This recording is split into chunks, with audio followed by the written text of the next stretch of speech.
बोलो सियावर रामचंद्र भगवान की जय। मेरे प्यारे माताओं भाइयों बहनों, आप सबका प्रयागराज सुरभि धाम चैनल में स्वागत है।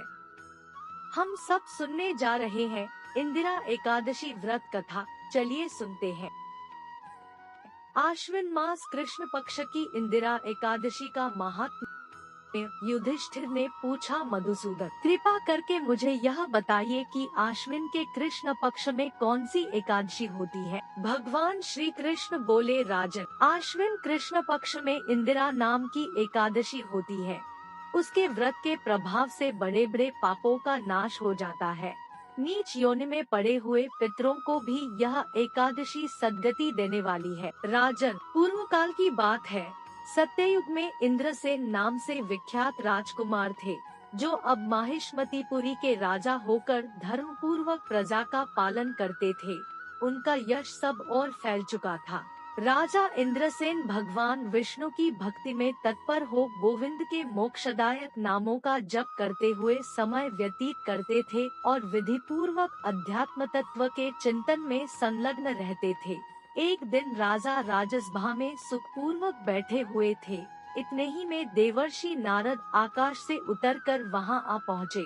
उन्हें आया देख राजा हाथ जोड़कर खड़े हो गए और विधि पूर्वक पूजन करके उन्हें आसन पर बिठाया।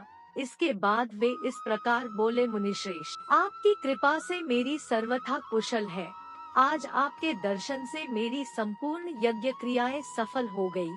देवर्षि, अपने आगमन का कारण बताकर मुझ पर कृपा करें। नारद जी ने कहा, नृपश्रेष्ठ सुनो, मेरी बात तुम्हें आश्चर्य में डालने वाली है। मैं ब्रह्मलोक से यमलोक में आया था।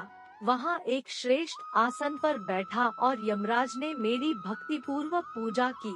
उस समय यमराज की सभा में मैंने तुम्हारे पिता को भी देखा था। वे व्रत भंग के दोष से वहाँ आए थे। राजन, उन्होंने तुमसे कहने के लिए एक संदेश दिया है, उसे सुनो। उन्होंने कहा है, बेटा, मुझे इंदिरा के व्रत का पुण्य देकर स्वर्ग में भेजो। उनका यह संदेश लेकर मैं तुम्हारे पास आया हूँ।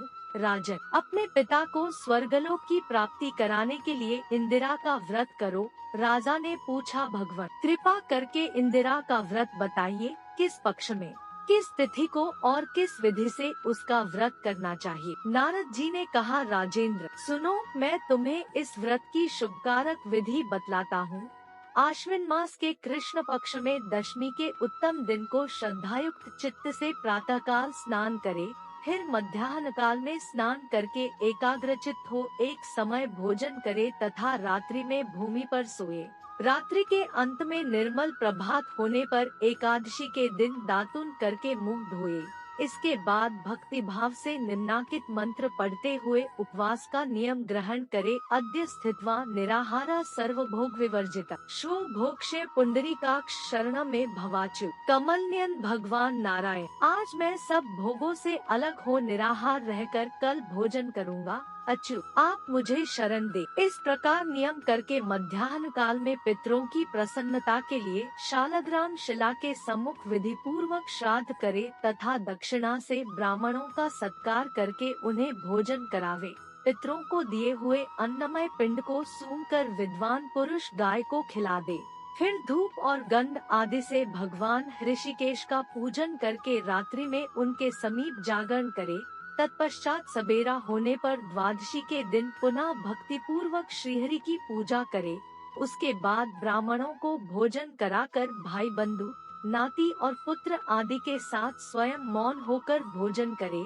राजन, इस विधि से आलस्य रहित होकर तुम इंदिरा का व्रत करो। इससे तुम्हारे पितर भगवान विष्णु के वैकुंठ धाम में चले जाएंगे। भगवान श्री कृष्ण कहते हैं, राजन, राजा इंद्रसेन से ऐसा कहकर देवर्षि नारद अंतर्धान हो गए। राजा ने उनकी बताई हुई विधि से अंतःपुर की रानियों, पुत्रों और भृत्यों सहित उस उत्तम व्रत का अनुष्ठान किया। कुंती नंदन, व्रत पूर्ण होने पर आकाश से फूलों की वर्षा होने लगी।